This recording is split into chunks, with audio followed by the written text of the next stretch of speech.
తాజాగా game changer సినిమాకు కూడా పైరసీ బారిన పడింది. సినిమా రిలీజ్ అయిన రోజే ఆన్లైన్లో పైరసీ ప్రింట్ లీక్ అయింది.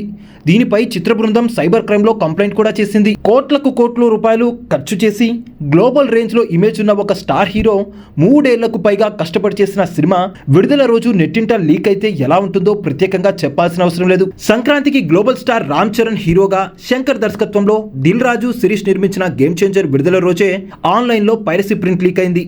దీని వెనుక సుమారు 45 మందితో కూడిన ఒక ముఠా ఉందని చిత్ర బృందం ఆరోపిస్తుంది. గేమ్ చేంజర్ విడుదల ముందు నిర్మాతలతో పాటు చిత్ర బృందంలోని కీలక వ్యక్తులు కొందరికి సోషల్ మీడియా అలాగే వాట్సాప్లలో కొంతమంది నుంచి బెదిరింపులు వచ్చాయట. ఇక విడుదలైన తర్వాత హెచ్డి ప్రింట్ లీక్ చేయడమే కాదు, టెలిగ్రామ్, సోషల్ మీడియాలో ఆడియన్స్ అందరికీ షేర్ చేశారంట. గేమ్ చేంజర్ చిత్ర బృందాన్ని బెదిరించిన, పైరసీ ప్రింట్ లీక్ చేసిన 45 మంది మీద ఆధారాలతో సహా సైబర్ క్రైమ్లో కంప్లైంట్ చేసింది టీం. ఆ 45 మంది కలిసి ఓ ముఠాగా ఏర్పడి గేమ్ చేంజర్ మీద నెగిటివిటీ స్ప్రెడ్ చేశారా, పైరసీ ప్రింట్ లీక్ చేశారా అనేది తెలియాల్సింది.